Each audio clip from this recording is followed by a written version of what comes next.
I do not think that South Africa will survive as a country. I think that it's not a matter of if, but a matter of when the country breaks up.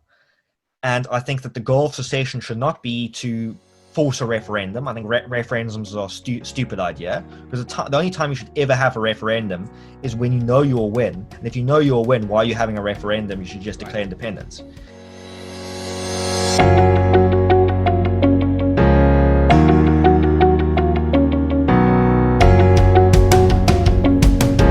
Hi everyone, I'm Petrus and welcome to WorldView.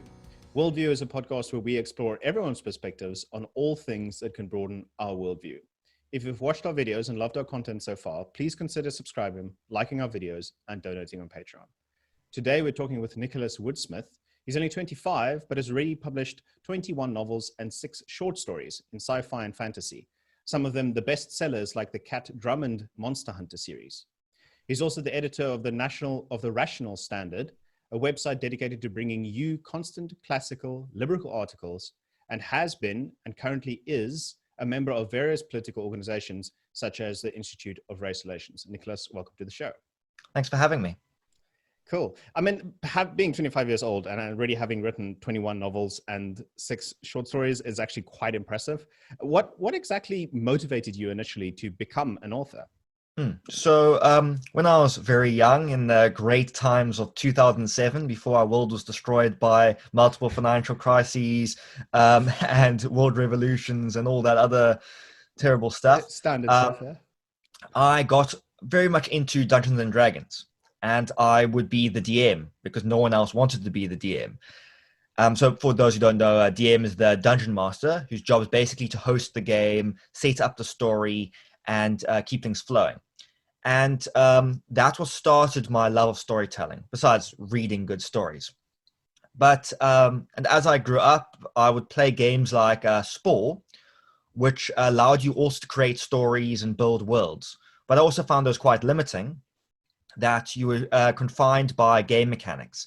And in the case of D&D, confined by the fact that only a set amount of players are witnessing your story. So I started writing when I was 13, so 2009.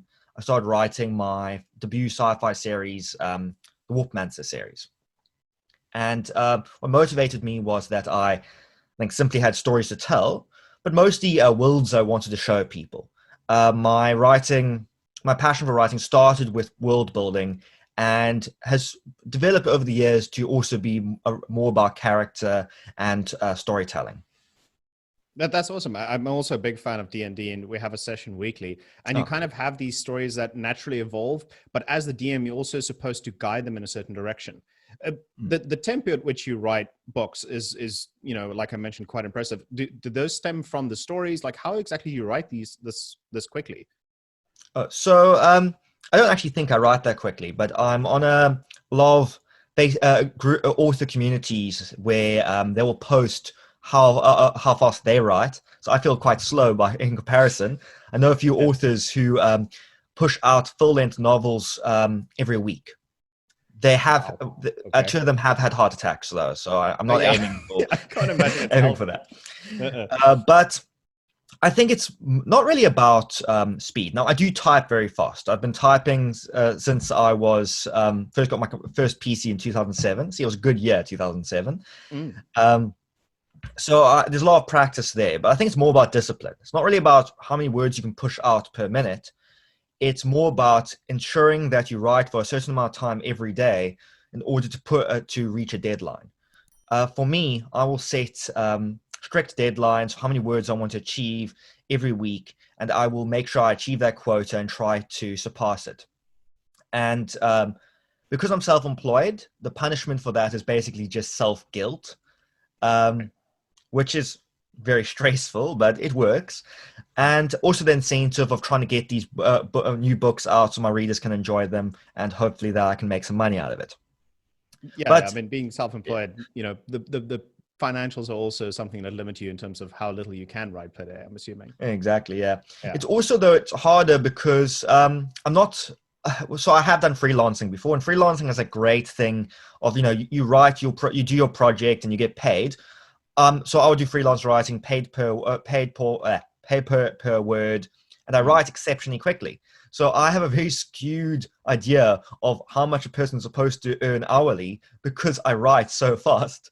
Yeah. So in the past, I've earned just so for like a 1,000 word article, and I'll be paid the £2.50 standardized rate at the time.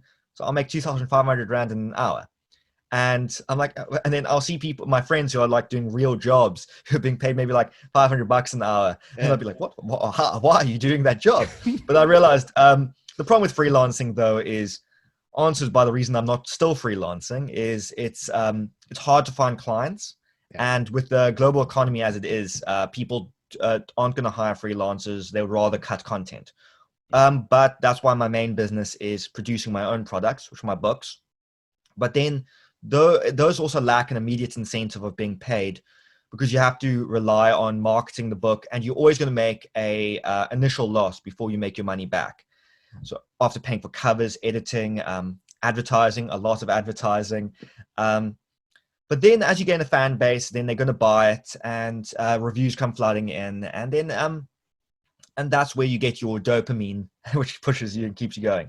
But on speed, I wasn't always this fast at writing and finishing books. For my first book, that took me over 3 years to complete. My second book took me 2 years, and subsequently, each of those book after that took me 1 to 3 months. And that's simply because I was in school and university with my first 2 books. And then I took my gap year between that and my postgrad, and through that, I was working full time. And if you're writing full time, it's pretty easy to actually finish novels. It's because if you work the proper 5 to 8 hours work time a day, I don't time myself, so I'm not actually sure how long I work every day. Then you're going to be pushing out novels.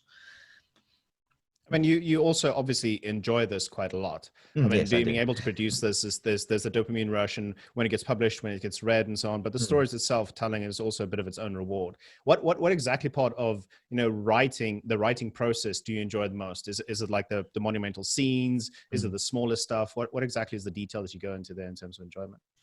So as I mentioned before, it used to be the world building. I love crafting worlds. I like making sure that everything works. I love reading nonfiction, and I love history. My academic background is history and politics and philosophy.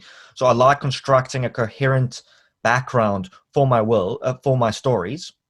So the world building simply, but it has developed from there to become more of the characters and how they interact with the story. So I love the witty banter between characters and developing characters, and so they become like real people in your head. I think one of the best feelings in the world is when you think of a character as if they're a person, not just someone that you're puppeting. And it's rare. It takes a long time. And with the Cat Drummond series, it was only really book 3 where I just suddenly thought that Cat is this person that I would, want to have a beer with, kind of thing, and not just someone in my head. But above all of that, my favorite thing to do is all those small little pieces of storytelling, the subtle hints, the foreshadowings, and the symbols that will build up to a conclusion that readers will not expect, but when they look at it, they're like, wait, the clues were there, I could have figured it out. And that's what I love. I like and it's what I'm constantly criticizing or appreciating in storytelling, in films and in TV series and other books is, could I have figured this out beforehand? I don't want to figure it out, but I want to have the possibility that I could have. And that's what I like to achieve. That's actually quite interesting because, I mean, every time, a big series of either books or movies comes out, you always get almost, it's like the supernatural. An hour later, a YouTube video comes up with like 7 things that you missed, those irritating clickbait articles. You have those, and it's all these things, or the foreshadowings and the extra details and stuff that the writers put into it. And some of the people that don't necessarily follow that sometimes think, I mean, you guys are like fishing for stuff here. Like, it's did the writers seriously put this much, detail into foreshadowing? Is it possible to figure out the story before the end of the story? It's like, how much exactly from your experience and fellow writers does this foreshadowing and the hints in between, how much do you like to hint to the end of the story? Or do you think that's just the building up the subconscious background of the story so that the ending is much more fulfilling when it arrives? I think that good writers will put hints and breadcrumbs into their story, so the ending will seem natural. And while I have read entertaining books that do not have this, I am a big fan of it, and I think that very good storytelling will have it. But Do you, if your do you book, think history but has it as well? yeah, Is that definitely why history. it's so Um, attractive? I think that because I love history, my background is mainly history, and I'm mostly reading historical nonfiction at the moment. Um, I'm a big fan of cause and effect, and I think that this needs to be brought into fiction writing. Um, it's something that I learned in creative writing in school as well. That especially when writing comedy, it's very easy to just write an absurd comedy where just random things happen, but it's Mm, not that fulfilling and it's not long lasting. You mm, need to have reasons why things happen, even in comedy. And it can be mm, absurd reasons, but there at least needs to be some reason. I think Hitchhiker's Guide to the Galaxy is a very good example, yeah. that there's a lot of absurdity in it, but within the confines of the storytelling, it makes sense. So we think it seems random that a towel is the most important thing that you can Yeah. have, Yeah. but they explain why. And Mm. that's what makes it important. There needs to be cause and effect and reasons. Yeah, yeah, yeah. Even in a scenario like I'm also a big fan of the Hitchhiker's Guide to the Galaxy series, and even that scenario, they always have something that preludes it, and sometimes they don't actually give you enough time to think about it. You Mm. just have time to have that reaction of like, "Hey, that's weird," and then you know the realization and the rationale hits, and that's what makes it so effective Mm. in my case at least. What of the books that you've written so far do you feel is your favorite? Is it always the last one because you're the most experienced with it, Mhm. or is there one that like just stands about of the rest? Where you're really happy with it? I'd say my latest books are probably always my least favorite, Oh, mostly really? because they freshen my mind, and I'm always the most judgmental of a book when it's still fresh in my mind and I'm still writing Mm, it. There's only one of my books which I actually enjoyed, which I actually thought, okay, this is a great book while writing it. That was book 9 of the Cat Drummond series, The Fae mm, Hunt. And that was mm, mostly because I planned it out and everything fell into place, but there were shifts while I was writing it, which I felt improved organically while I was writing. mm. So it was a pleasure to write. When even the Yeah. books which I enjoy in hindsight, there's a lot of parts which are straining, like there's scenes which I'll be stuck on and I will not enjoy writing it, which I just want to get over and done with. And it Mm, comes out nicely, and I'll read it a few months later or in editing, and I'll say like, this is actually pretty good. This Nicholas Woode-Smith chap is, he's a passable writer. yeah. But I really enjoyed writing book 9.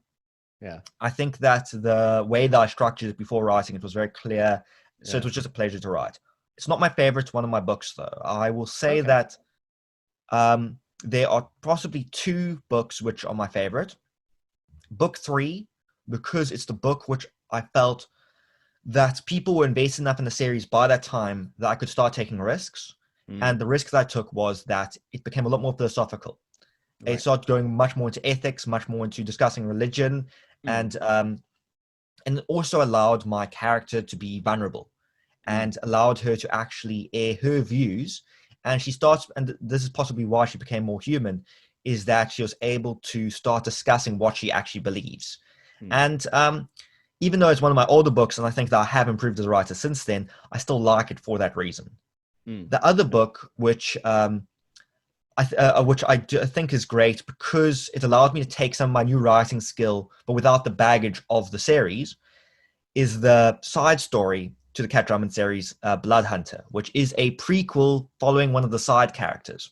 Mhm, So it stars Guy Mgebe, who's a Xhosa vampire hunter, as who's faced with an encroaching Zulu empire in an alternative, magical South African future, and has to face off against these vampire lords who are subjugating his homeland.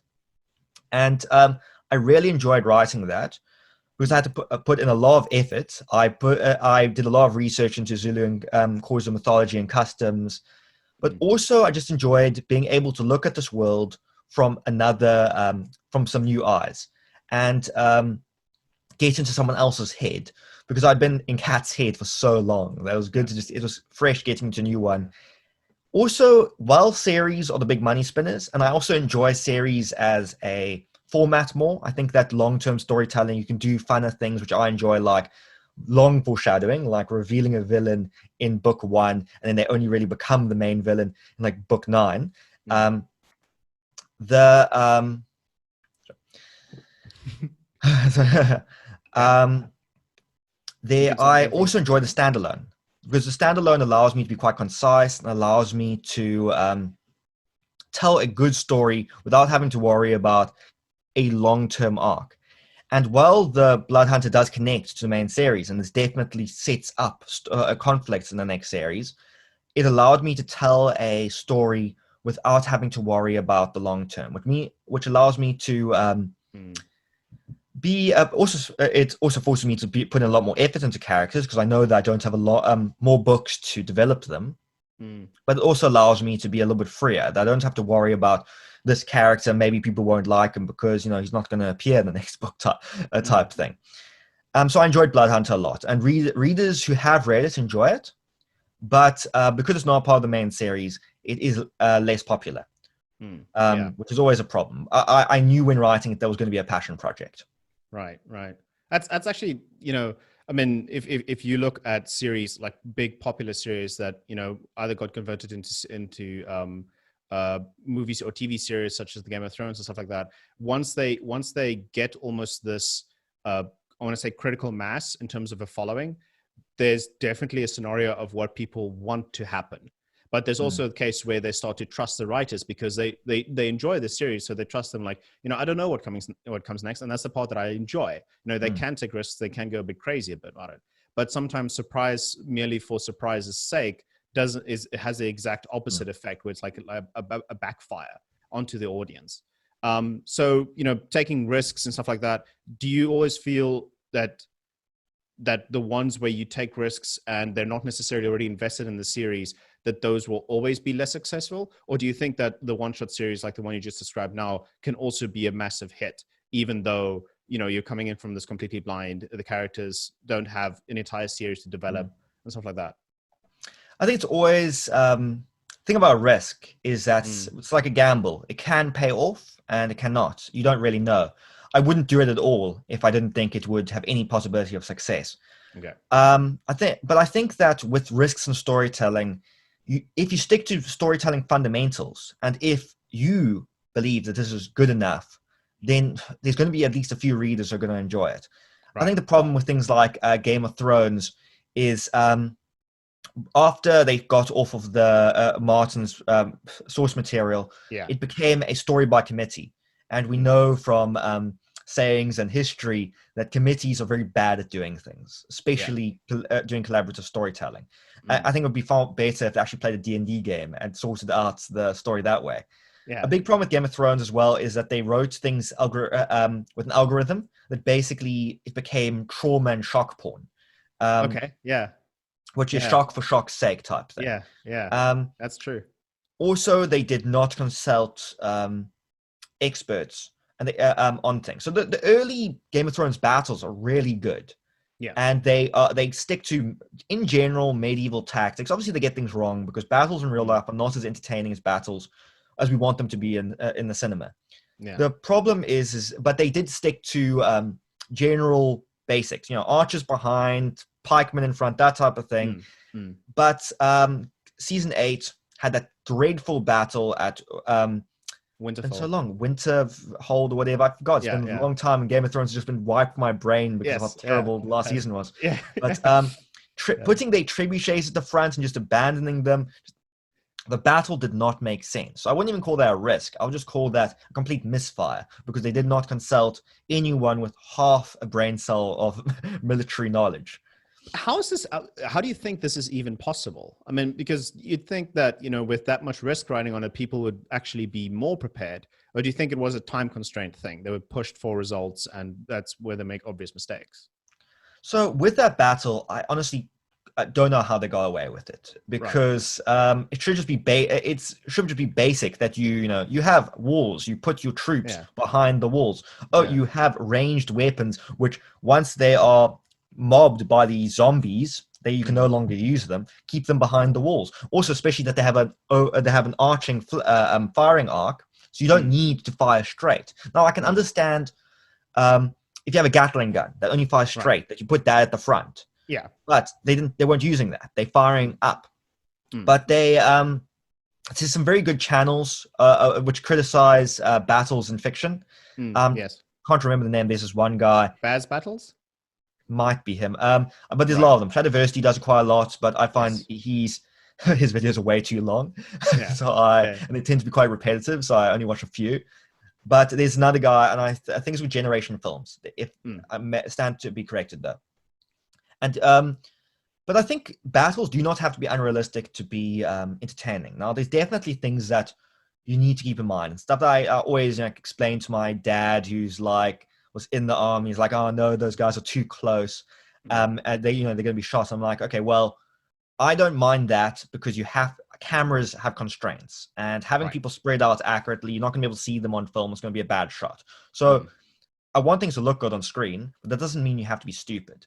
I think that a battle would have looked just as good, if not cooler, if they stuck to just common sense in the Battle of Winter or something. Winterfell. Yeah. Right.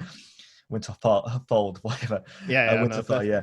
Tons of names. But anyways, coming back to back a bit to writing, I was a incredibly interesting discussion. But I also was curious about, having written so many books, because this is something that every non-writer always hears about, that whenever a writer isn't producing something like the aforementioned Game of Thrones, we always have this phenomenon called writer's block that we just attribute to almost any type of series that isn't continuing at the moment. Is that a thing? Do you experience writer's block, as someone who writes fast? So I don't think it's specific to writing. So I don't believe that there is a writer's block. I believe that in all things that we do, that we go through slumps, we just get exhausted. I know with the lockdown, and also because of the time of the year, also because I've just been sick quite a lot. COVID or non-COVID, not sure. I do get exhausted. Yeah. So at the moment, I'm taking a little bit of a break. But also I think it's natural. People need to take breaks. So I wouldn't call it writer's block because I've outlined my series. They're ready to start being written. And also I have a huge backlog for people to go through. And so a big part is also waiting for people to catch up. Right. But if it's for specific writer's block, when people sit at the desk and they're like, "Oh no, I can't write anything," I think a lot of the time that's a lot of amateur writers are the types of people who be like, "Okay, I just want to write a novel." They don't have any plan for becoming an author, but they want to write a novel because that's something you do. They imagine this thing because they think that words are just going to start coming out of them in this magical sense where they're going to have an epiphany and the story is just going to come onto the page. I hear stories of this happening to authors, but I don't really. If it does happen, it's something that you should not rely on. What you should rely on is just simple discipline. You should come up with vague story ideas. You should brainstorm your story. You need to come up with an outline. You need to know, in general, what themes your stories are going to contain, who your characters are going to be, your setting, and you should. I know a lot of people will call themselves pantsers, which comes up you writing on the seat of your pants. I don't know how that works. I plan everything. I outline. First, I come up with my idea for my story, my themes, my settings. Then I will divide it into the different sections. So the rising action, the central part, the central bit where I basically just have a bunch of exposition side stories. And I have, the falling action, all that plot stuff. Then I do chapter by chapter, then scene by scene. I plan everything with bullet points. And throughout while I'm writing, if I come up with an idea for a later scene, I will quickly just scroll down and go add a bullet point for that scene later on. And I'll do that all the time. I have little sticky notes, all over my room where I will write notes when I come up with them, like just a phrase, or if I come up with a nice sentence for some dialogue, I write it down. The reason I write them down on sticky notes is that they're messy. So I will want to then transcribe that onto my computer as fast as possible so I can throw the sticky note away. When I find a problem with notepads like this is that while they're nice and tidy and they're nice and traditional and everyone wants a nice cool notepad, once I put my notes in there, I kind of forget about them. Right. Yeah. So, and that's why that's over there, because I still haven't transcribed those notes. Yeah. I mean, the nice thing about Post-it notes is if you put it all over, it's almost constantly in your face, and it's like ideas. It's single bullet points. Whereas if you write in a book, you might think that you're writing down too much and stuff like that. It's certain things that I've experienced as well. I wanted to ask about sci-fi and fantasy specifically. It's kind of interesting in terms of what's popular at the moment in terms of reading and what draws the most eyes and audience specifically.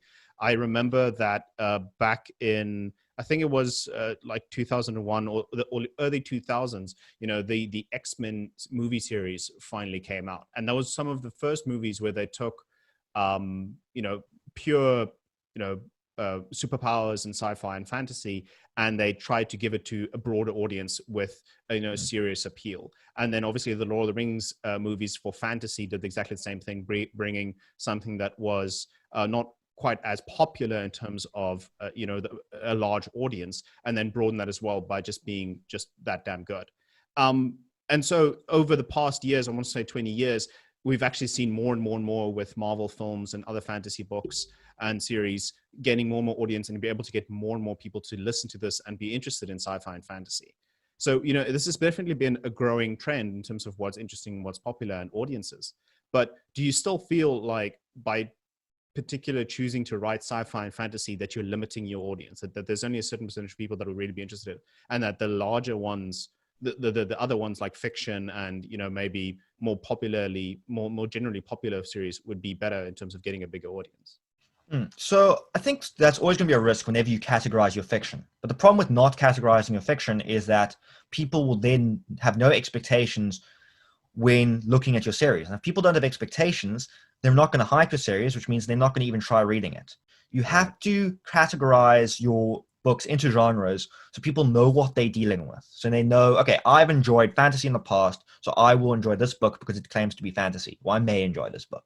Right. And so there's definitely the risk that you are pigeonholing yourself, but I think that the far greater risk of not pigeonholing yourself would be that people are just not going to notice your book. Right. And this is why we get this genre, this broad genre of literary fiction, which is basically what all the English academics want you to read, but no one actually buys and very few people actually enjoy. People like genres. And and the risk of writing in sci-fi and fantasy is that I'm not going to appeal to people who like pure romance. I'm not going to appeal to people who like pure action or spy thrillers or that stuff.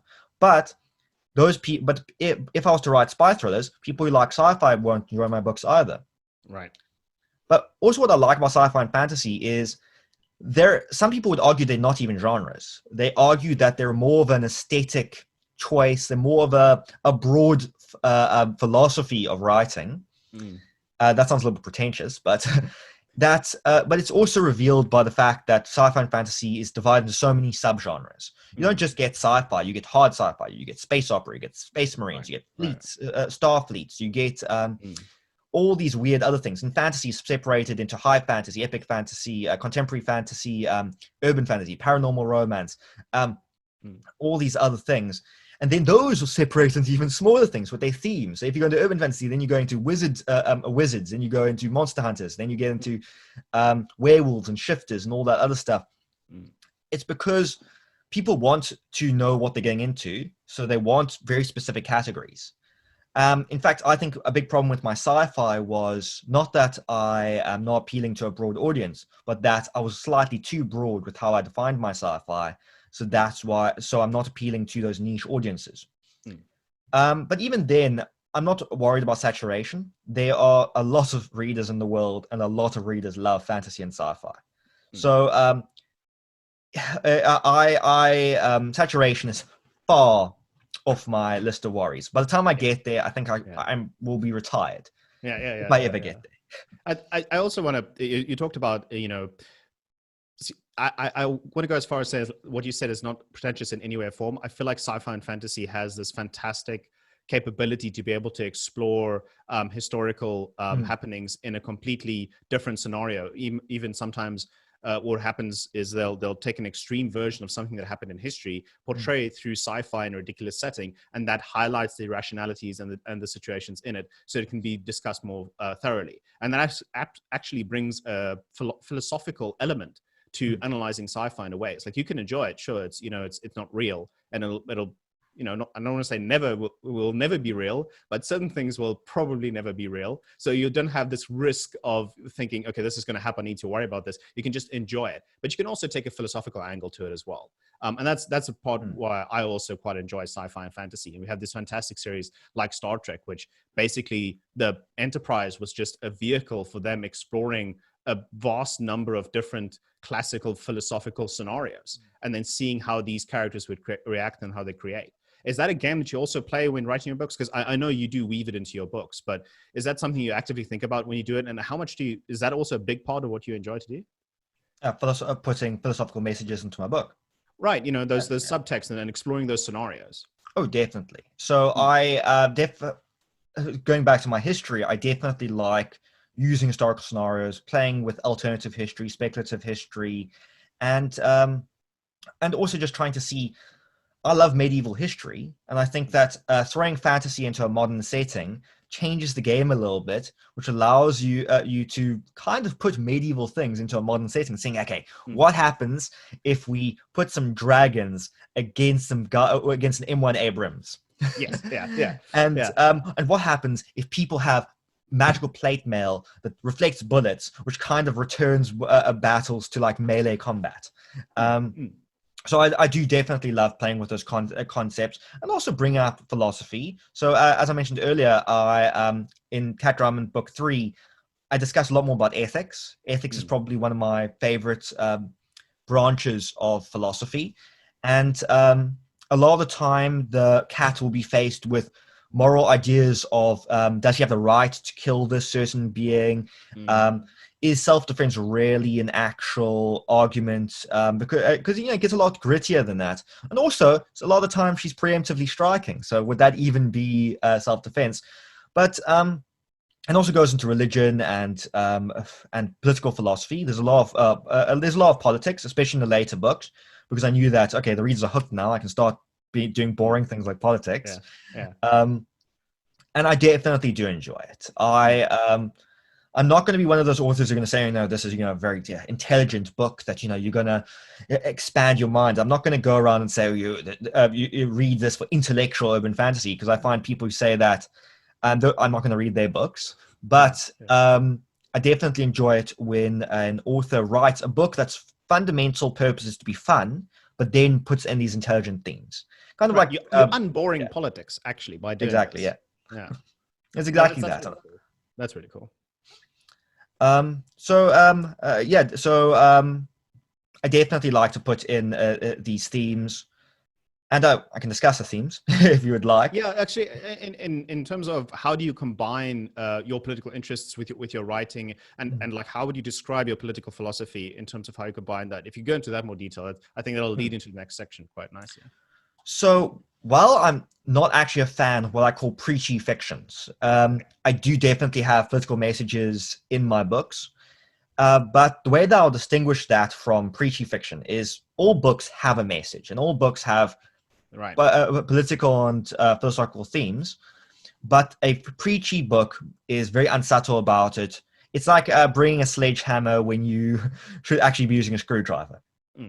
And so my books definitely will have these themes, but they come out, I would say, subtler through character action. So rather than, in the description saying, oh, here's a politician, he's a dick, I will have the characters, I will show rather than tell, and the characters will voice their opinions, and that's where the themes will come through.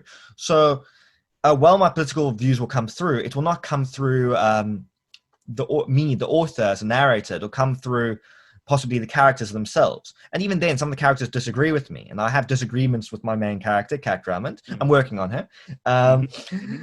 She'll see my way eventually.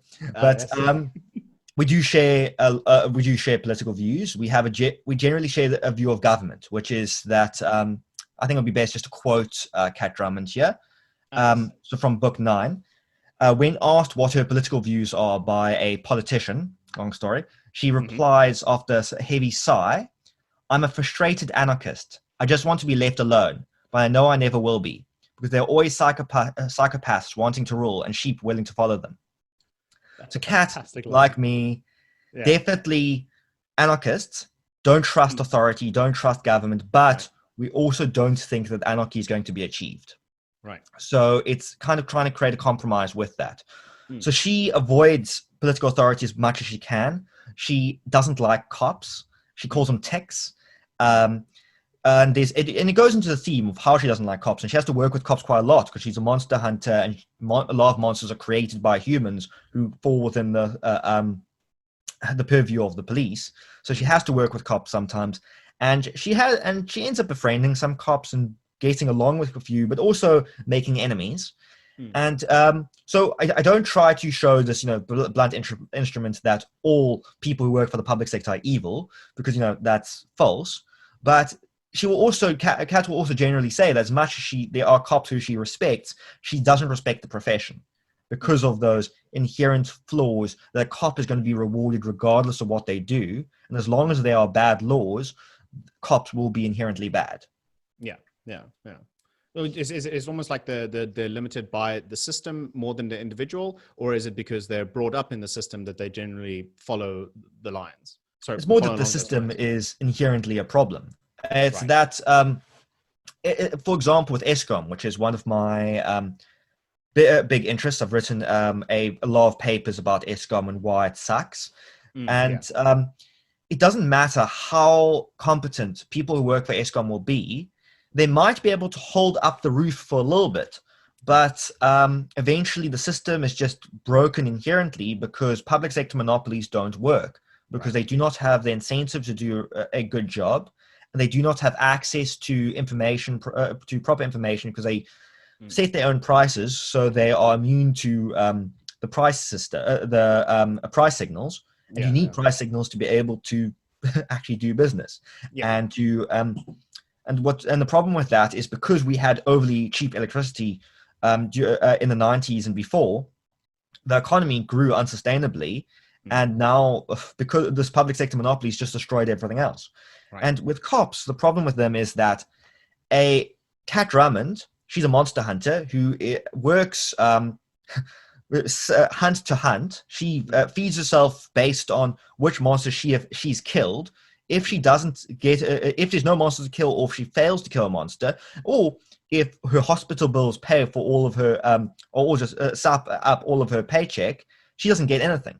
When a cop can literally, in real life and in this world, can literally just sit on their ass all day and they get paid their salary at the end. And she doesn't like that.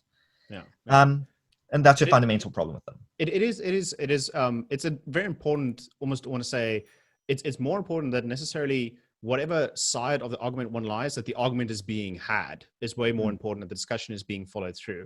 And I feel like that's something that's quite cool to do with writing, because you need to have this discussion to be able to figure out what the problems are. And in writing, you motivate people to think about this, almost want to say, as a no-risk scenario, even though these are real situations that they go through entire lives, and they have interactions with these types of systems. If they can, almost want to say, externalize into a fancy sense, they can debate this better. And do you hope that discussion happens among your readers, or do you have proof that it happens among your readers? Oh, I definitely hope it happens. And I know that I know a lot of my readers have subtly been converted to my line of thinking. So I'd say it's very effective propaganda. And I don't know if they discuss, if many readers out there are discussing their work. I have seen forum discussions a little bit, but I'm not at that level yet where forums are just flooded with discussions about my books. Hopefully I get there. But I have seen a few discussions about the philosophy. And ironically, I thought there would be a lot more debate about religion, because Kat is she's not even atheist. She would more be she's a problem of evil atheist, in the sense that she doesn't believe that, and her views are challenged quite a lot. There's a scene where she's asked by her childhood priest if she believes in God, and she replies that she believes in gods, not because she's a pagan, but because in this world, the gods of mythology of Hellenism and Norse paganism have come into the real world, and they've revealed themselves to be much less spectacular than what we expect deities to be. But what she's trying to really say is that she doesn't see deities as that special. But when she gets into it, she has she has a moral problem with religion, and it gets into that. I was expecting a lot more kickback from that, but the readers, I haven't gotten any kickback from that. It's kind of disappointing. I wanted to actually have a little bit of I wanted to see people engage with that, but I think it might actually be a sign that I think that I was quite respectful with how I approached it. Because Kat's side characters, her companions, are not maltheists or atheists like her. they are much more charitable to theism, and they debate with her. So I think because I did expose all sides of the argument, people didn't really mind as much, and they probably thought that maybe as an author I actually sided with the view that they agreed with. Right. Yeah. I mean, it's also, I want to say, a bit more of a personal discussion. So it's quite possible that people are having these among themselves, but on a public forum, a place that you could probably view it as a writer, a place you can find the discussions. They're not necessarily having those in those cases, but they're having more the political discussions there. So it'll probably take a bit of a while before people bring those in the open. But let's bring this back again a bit to because we started us off by combining it with political views. You are part of an organization called organization called Rational Standard, which is a website that delivers classical liberal articles for people. What exactly is this and the other political organization, the Institution for Race Relations? What exactly are they hoping to achieve? What is the goal of them, and why are you part of them? So Rational Standard first, we are you could call us in our most humble origins a blog, but more a commentary site. We're an opinion site where classical liberals, libertarians, that broad taint of liberty, can contribute opinion articles, analysis, and sometimes news. But we try to stay away from that because there's a lot of legal problems with claiming to be a news site. You wouldn't think that based on how incompetent the news media in South Africa is, but there's apparently higher standards if you call yourself a news site. But we provide a platform for classical liberals and libertarians to provide commentary on affairs around South Africa, and just in philosophy itself. So we were founded in 2016. We had a forerunner called the South African Libertarian in 2015. And we were founded in response to the fallist movement. So when we're having Feast Must Fall, Roads Must Fall. Right. And during the time, we noticed that a few of the sites that were left, like the Daily Maverick, used to post good articles, and that there were only a few sites that still posted good things, but they also wouldn't post the brand of opinion articles that we thought were needed to counteract the heavily radical communist and socialist and fascist think pieces. Well, I say think very sarcastically, that were being pushed out in South African media. So we founded to fulfill a gap in the market, a gap which has actually been filled by quite a few people since then, like Daily Friend, and we also see that a lot of websites are now allowing more platforms for liberty-oriented thinkers.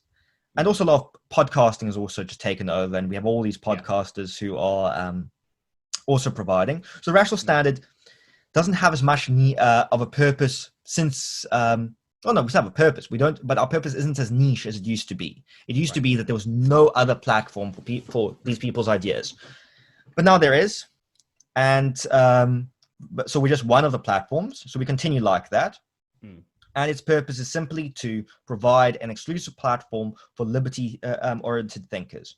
Because while there's platforms like Politics Web, which are great, anyone can post on those. So you have so you effectively, even though the Politics Web is run by liberty thinkers, it's connected to Frederick Naumann Foundation and was also connected to Institute of Race Relations, they still provide a platform for collectivists.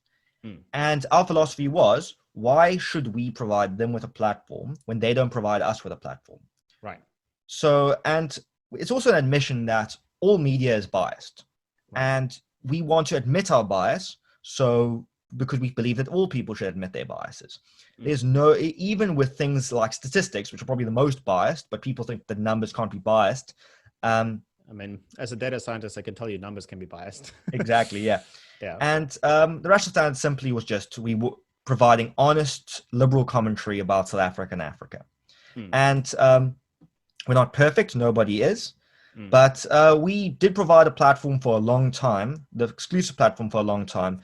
And I got a lot of testimonies. I'd meet people sometimes who would realize that I was like one of the co-founders of the Rational Standard. And they would say, what I thought it was like this big company that did it. And then they would thank me because and they would tell me about how before they discovered the Rational Standard, they thought these ideas, but then they didn't know anyone else had these ideas. And they were just scared. But Rational Standard helped all these libertarians and classical liberals come out of the woodwork and realize that they have a home.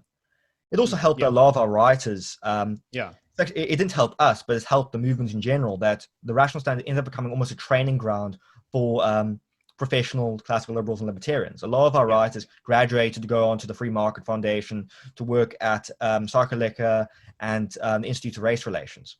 Right. It was bad for us because we lose writers, but good in the long run because effectively I would see us now, our purpose would be a junior training place for young writers to eventually graduate to the professional liberty movement.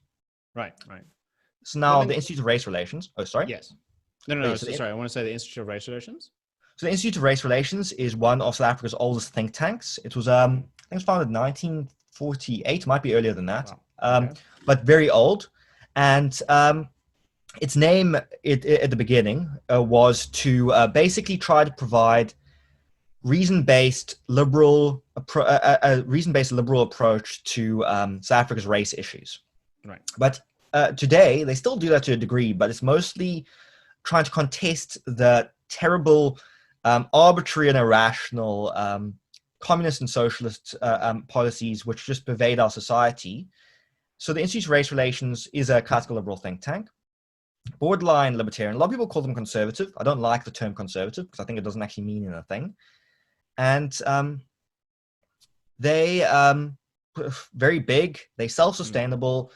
Franz Krenier is just a tremendous thinker. So he's their CEO, and he's I'd say he's borderline a prophet. If you just read his books, he just is ability to predict what's happening in South Africa, and also his humility that he says, well, you can't take this for this is just a prediction, is just unparalleled.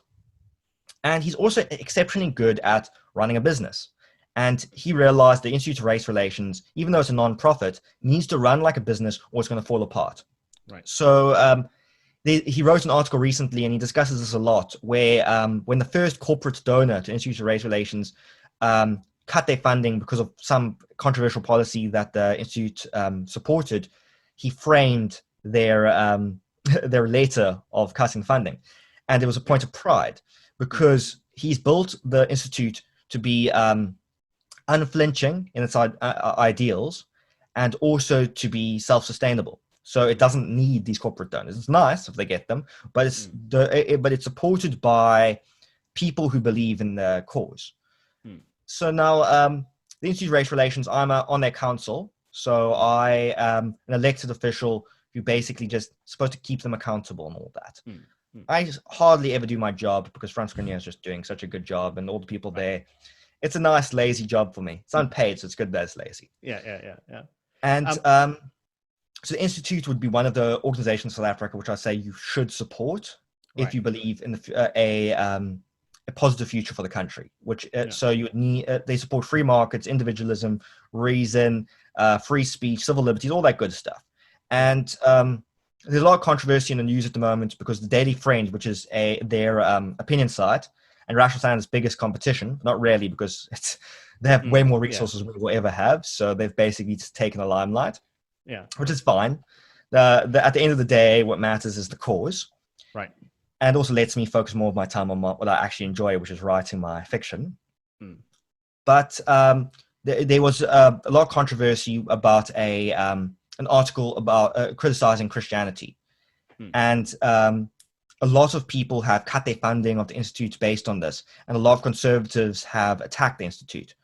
But the problem is that, and the Institute is not flinching at all because it stands by rights of freedom of speech, and also because the article is actually tongue-in-cheek, and I think that people were really overreacting. And I think that that further goes to show how important the Institute is, because it will stand as a platform for these unpopular views, and also will not bail to all this financial threats. And this is why it needs to have our continued support. And I think as long as Franz Grenier is at the helm, and also I can't see any of the possible successors to him screwing it up, the Institute is a good organization. And sorry, I wanted to talk specifically about, you mentioned previously that the Rational Standard at the time when it started, it was one of the only websites, it's grown definitely since with podcasts, and we have lots of examples of this, but it at the time almost stood as a sole contender to a rising extreme, you almost want to say other side of the spectrum opinion in terms of communism, socialism. And at least in my studies in data science, we've seen that once one group, they almost want to say they gain popular political support, and they start to become the mainstream, they almost want to say lose the attractiveness, they lose the momentum that they had in terms of growing, because they are now the standard. And once you become the standard, you're not growing as much as anymore. So then their opinions become more and more extreme as to continue to grow as much as possible and gain the same amount of support. And this effect in politics has a very polarizing nature, because as soon as one's pushed to the one side of the extreme, the other side almost instinctively reacts, almost like a natural physics action reaction type scenario. And especially in things like American politics, we see this quite well symbolized by the two main political parties. And in South Africa, we almost have the scenario of where we also have a two political system as the dominant one and the opposition, but you have a scenario where they're constantly pushing against each other. So whatever the other one says, the other one's opposing it simply because they are the opposition. How exactly does the Rational Standard and the Institute for Race Relations deal with not becoming almost going to say the other end, the other extreme, and therefore pushing the other stream further away, and you just have this polarizing effect that just keeps pushing against each other? How does it incorporate that discussion that you can actually have the discussion, not just being pushing people to both sides of the spectrum? So I think that this can actually be seen by the almost perpetual stagnation of liberal movements, that the Institute of Race Relations and the Rational Standard struggle to grow because we always stick to our principles, which means that even while some people try to polarize and try to polarize us and try to go even more extreme, the problem is I don't really know how you go more extreme than full-on anarchy, which we do provide a platform for. And some people in Institute of Race Relations are sympathetic towards. They don't really speak about it because it's not something you can really lobby for, try to convince the government to abolish itself. But it's and I would say some people try to say that a lot of classical liberals have been radicalized into the alt-right, but I would say those people were never actual classical liberals or libertarians, or they've actually changed. They're no longer on the same spectrum. They've changed spectrum, mostly because they've probably become, their hatred for the enemy has become more than their love of liberty. And that's what I would say is the problem there. The Rational Standard has always been an uphill battle, because South Africa's views are you're either collectivist or you are borderline collectivist. Our far rights in South Africa are basically centre-left, and with a few exceptions in the Institute of Race Relations and the things like the Rational Standard. Even though I don't like the left and right spectrum as well, but for the same reason I don't like the word conservative. I don't think they actually mean much, because too many people have different ideas of what they mean. But I digress. I don't think that Rational Standard has really shifted its views that much over the years. And I think that might be an answer to why we've semi-stagnated in our growth. I think there's more pertinent reasons. But in general, we just repeat the same message: liberty, reason, free markets, all that stuff. And it's also part of the reason why I don't write as many articles as I used to, because I think that most of the time I'm just going to be reiterating what I've already said. There's so many times I can just say that the solution to Eskom is privatization. And while some people are fine republishing the same article, just a rewording, I'd rather just go and write my Cat Drummond. No, definitely. So bring it back to more of the political scenario in South Africa. We have movements such as the Free Cape movement, where we feel like, especially for us in the Cape, it's the political opinions of one group is too unrepresented by the population dominations of other areas in South Africa. And do you think that if this would ever, what exactly does the future for South Africa hold if these type of mentalities spread to other states, or other provinces as well? So it's not even the Free Cape movement anymore. Now, KwaZulu-Natal wants to move away as well, because their interests are not, say, represented by the parliament. here in the Western Cape, and of course the seat of government in Pretoria. A Western Cape breakaway, continued ANC dominance, or a coalition led by the DA. Where exactly do you think this South African political future goes? So to preface this discussion, I think that the biggest sin that colonization in Africa left was its borders. The borders of many African countries, I'd say most of them actually, especially South Africa and Nigeria, is forcing a bunch of organically produced nations into a fabricated political entity. The thing, South Africa is functionally an empire. It has multiple nations within it which are being subjugated by it. The problem is, I think empires can function. I think they're inevitable. They're not necessarily pleasant, but they can work. The problem is empires need to be efficient. They need to be powerful. They don't need to be authoritarian, but they need to have. They need to run well. And the problem is, the South African government cannot run well, neither under apartheid and especially not under the ANC. I think that maybe if the British Empire had never collapsed and they were still here, they could have kept things rolling. They managed to keep India relatively peaceful, despite the fact that they should be at least 30 different countries. I think they might have been able to keep South Africa ordered. But that's not what happened. They were so guilty at the end of the Second World War that they basically said, okay, we know we technically won, but you guys can just run the country now. And by the way, it's one country now. And the problem is initially under apartheid that the Nats did not want to run it to the benefit of everyone underneath. And if we learn anything about empires, if you do not include a portion of your population into the society, you're going to alienate them, and then they're going to sack Rome. That's what ends up happening, and that's what happened in South Africa. And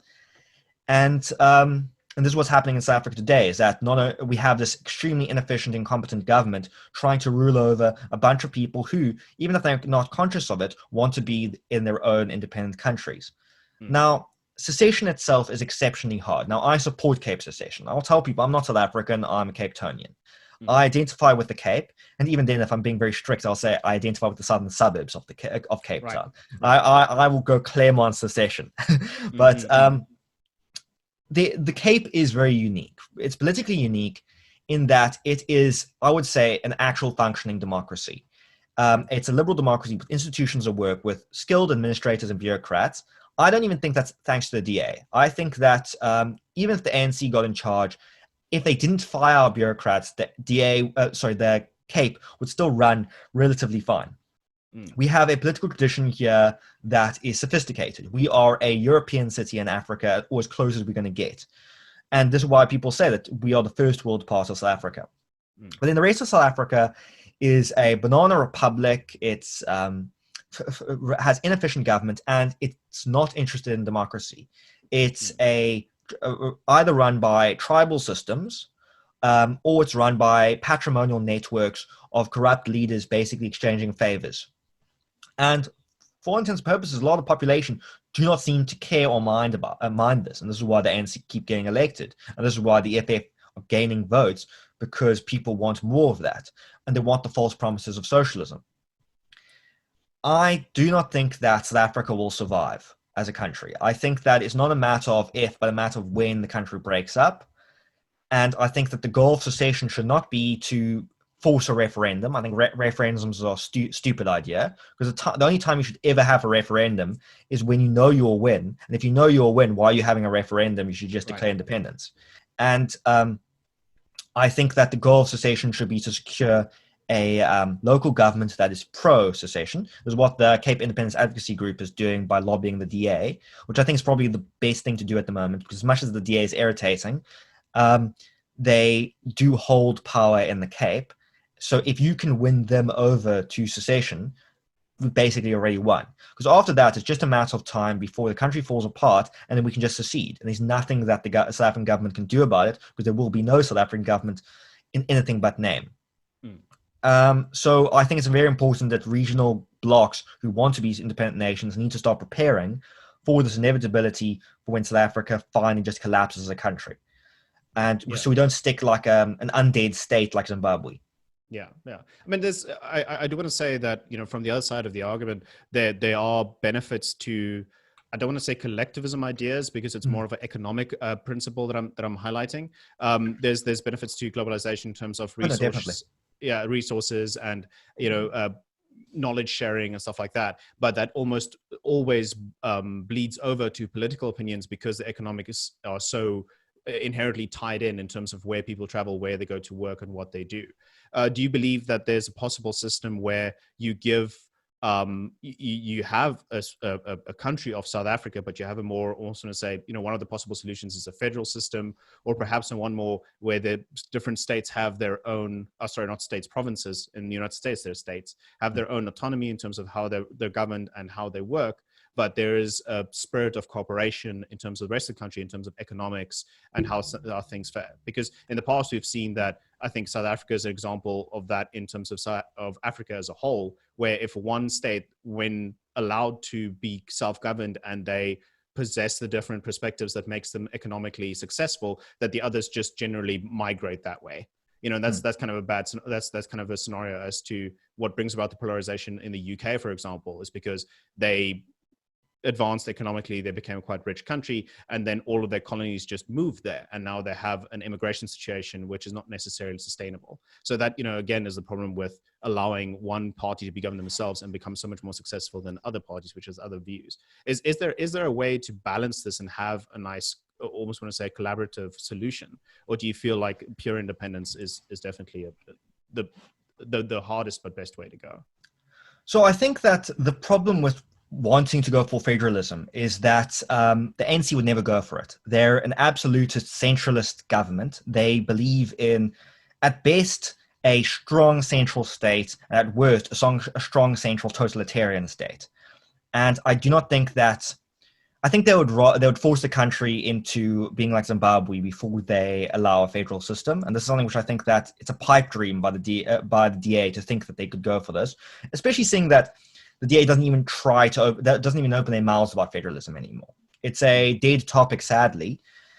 And I think that the only way we would ever achieve federalism is by actually aiming high first and aiming at complete independence and then compromising with federalism. Because if the South African government can see that, okay, all the KZN, Western Cape, and all these other places are wanting to split, they may be like, okay, we'll give you more local autonomy, we'll federalize as a compromise. But they're not going to do that if we come, begging with our hat in our hands and saying, please, sir, can we have some more local autonomy? You have to be aggressive with them because at the moment they, very arrogant and rightfully so, know that they set the terms of the debate. And this is the problem with the DA, is the DA compromises before they even present their actual goal. Right. When in politics is the art of compromise, but you should always go in there initially with your main goal, hardball them, and then debate with them, and then compromise after the debate. See where you can go from there. The problem is DA is not confident in its views, mostly because it became a mass party and accepted too many non-liberals into its ranks, so it doesn't know what it is anymore, and it's is having an identity crisis. Hopefully, that is getting fixed, though. There's some recent news, and I think I'm a little more confident about the DA. I told some people years ago that I would only consider voting for the DA again after they get rid of Herman Mashaba, Musi, and Phumzile Van Dam. And it's just Phumzile left, and she's being forced on sabbatical. Well, apparently forced or not forced, I don't care, as long as she's gone permanently afterwards, because she is represents what I think is wrong with the DA. And so yes.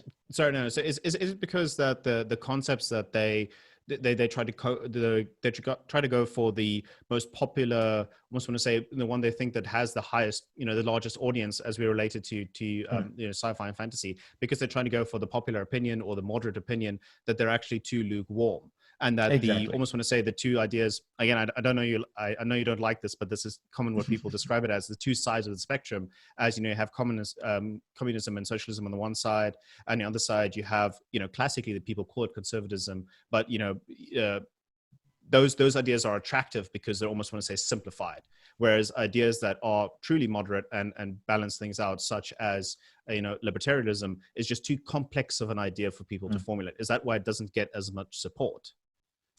Yeah, so I think the big problem with libertarianism and classical liberalism is that they're inherently soft ideologies.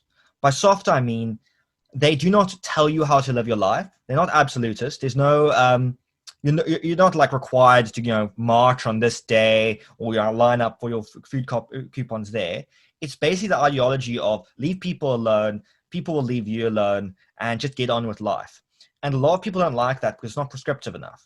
And it doesn't win hearts and minds as much. When you talk about fascism and communism, they're making big promises. When libertarianism is not making big promises, it's saying we're going to get rid of those things, and so you can just live your life. When what sounds better? The workers of the world will unite, and we will have plenty, and none of us will go hungry. Or the fascist one of we will destroy our enemies will be are crushed, and then we'll have a state where we're all part of this great thing, togetherness and unity and all that. Or libertarianism, which is dudes just get on with it. And it is a marketing problem, and I think there are ways that you can you can provide a different aesthetic for liberalism. And I think in a way we can actually learn from the communists and the fascists in the way that they brand their ideologies without taking on their principles. But at the end of the day, we are the ideology of tolerance. And the problem is that an ideology of tolerance is always going to be beaten out by intolerance. So my proposition would be to be intolerant of intolerance, and be much more confident in our views, and also just be proud in our views, and also realize that, and be a lot strict in idea, and hammer home the point that you don't need an absolutist ideologies. Like, let's think about Buddhism here. You get Shinto Buddhists, you get Confucian Buddhists. You don't need to be just Buddhist. You don't need to be just libertarian. You can be a Christian libertarian. You can be a Muslim libertarian.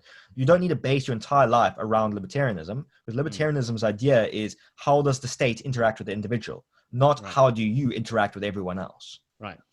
Yeah. I mean, you don't need to just be fantasy. You can be all of the subgenres as well. Yeah, exactly. Yeah. So just as a point to end off of, this is something that I want to say a lot of people that lean towards liberalism and want to see a hope for South Africa, the question that they almost struggle with is that they don't necessarily see a future where this works out positively for them. So there was a fantastic video by Economics Explained on YouTube that talked about the economics of South Africa. And he mentioned and described in detail the, almost want to say the brain drain, and also the compartmentalization, where people kind of like retreat into their own places, or they go to a different country with their skills to build a better future there in a place that, shares more of their political views. Do you think that South Africans, especially skilled South Africans with the current brain drain situation that we have, should stay in the country and wait for the possible scenario of, independent provinces where they could stay in a province with which they politically align, or should they set up shop overseas and maybe come back later, or just permanently move? So I think it's all about cost benefits analysis. I think that if you're in the Cape is going to be relatively fine. Even if there's a civil war, we'll be shielded. And even though there will be floods of migrants coming to the Cape, which we've been dealing with for a long time already, it's one of my criticisms where people say, "Oh, we can't have independence because we'll be flooded by refugees," and I'm like, "Well, we already are." And this, at least under independence, we'll be able to set our own policies in order to either look after them or just cut welfare, so then there will be no incentive for them to come. But I think it's, at the end of the day, if you can immigrate to another country and set up a life there, I think it's probably the smarter thing to do. It depends though. Like, I know a lot of people have gone to America and Canada and hate it, because even though it is a more stable society, a more prosperous society, South Africans and Cape Townians, or whatever, the people that belong to the currently subjugated nations of Southern Africa, we have our own culture. We have our own borderline frontier way of living, where we do have to deal with a lot of terrible labor regulations and all that. There's also freedoms that we have due to the incompetence of the government. You don't have to worry that much about government surveillance in South Africa, because they simply do not have the competence to be able to implement it. And also there's a lot of opportunities here, because everybody's desperate. If you're willing to hustle, you can, there are still opportunities here. If you go to America, you're going to be dealing with one of the most hardworking populations in the world. which is some things that people don't want. But I will say you should have contingency plans. Secession is still, while I think that a breakup is inevitable, that doesn't necessarily mean that stable countries will form in the ashes. So I will say always have contingency plans, and think about what am I going to do if I have to stay, and is there a place where I can escape to? Keep all that in mind. Yeah, I mean, and it's also interesting that I have friends and family that are overseas that moved with their professions, but almost I want to say inevitably they would find the other South Africans in their community, and those would be the people that they connect with and identify the most with. You know, as even though we're made out of different groups, the idea of being a South African and the benefits and the reasons why we lived here still lives on with you, even though you go to a different place. So I was interested in seeing that, or asking you rather, that if skilled South Africans move overseas and they create these, I think there's a website, wheredidwego.com or wheredidwego.co.za, that shows all the different expats, and some of them tell their stories, that they almost form these small communities. And even though you think you're moving to a place that you politically agree with, but then in the end up, you figure out that there's more complexity to it as well. You know, is that better to have a contingency plan, go there, create your South African community, or then come back here and stick it out? I would say it depends on where you are, depends on who you are, depends on your job. If your job relies on something that's going to fall apart as the country's infrastructure falls apart, you don't have a future here, so leave. For me, I make my money from overseas, but if legislation falls through, like tax treaties fall through, I may need to move because I won't be able to get paid. Also, on the topic of identity and community, I think it's also it's not just the South African culture, because South Africa has dozens of different cultures. Right. And I think, though, that humans are going to always gravitate towards the familiar. And they are, if I was to immigrate, I'm probably not going to identify with an Afrikaans community. I'm an English Cape Townian. I'll probably find other English South Africans, English Cape Townians to identify with. But also, even then, I will if I meet an Afrikaner or a Zulu or Xhosa in London, I'm probably going to talk with them, get along with them, because we have a common background. We have things we can talk about. It's why you always have a childhood friend, that even if you have completely diverging interests, you have a shared history to discuss. And I think that's the same for expats. Right. Yeah, that's very true. Well, thank you so much for your time, Nicholas. Is there anything you'd like to add or plug or say anything before we conclude the interview? I'd, of course, like to plug my series, because that's my bread and butter. Yes. If you like urban fantasy, please check out the Cat Ramen series on Amazon. Its short synopsis is it's about a UCT student who hunts monsters to pay for her tuition and her rent. So if you enjoy action-packed urban fantasy with a little bit of mystery and a great alternative magical look at South Africa, I think you'll enjoy it. If you enjoy science fiction, I also have the Warpmancer series, which is a military sci-fi set far in the future with alien empires and moral quandaries and revolutions and all that good stuff. You can find all of that on Amazon. You can also find me at my website, nicholaswoodesmith.com. Fantastic. Thank you. I'll actually definitely be checking those out. You've definitely piqued my interest in some of the things. I really enjoy the philosophical element to sci-fi and fantasy, and I'll check that out. But thank you so much. This has been WorldView, and we thank Nicholas for sharing his worldview with us. If you made it thus far, you most definitely like our content. We encourage you or consider to subscribe, like, and donate on Patreon. And until our next worldview, thank you for watching.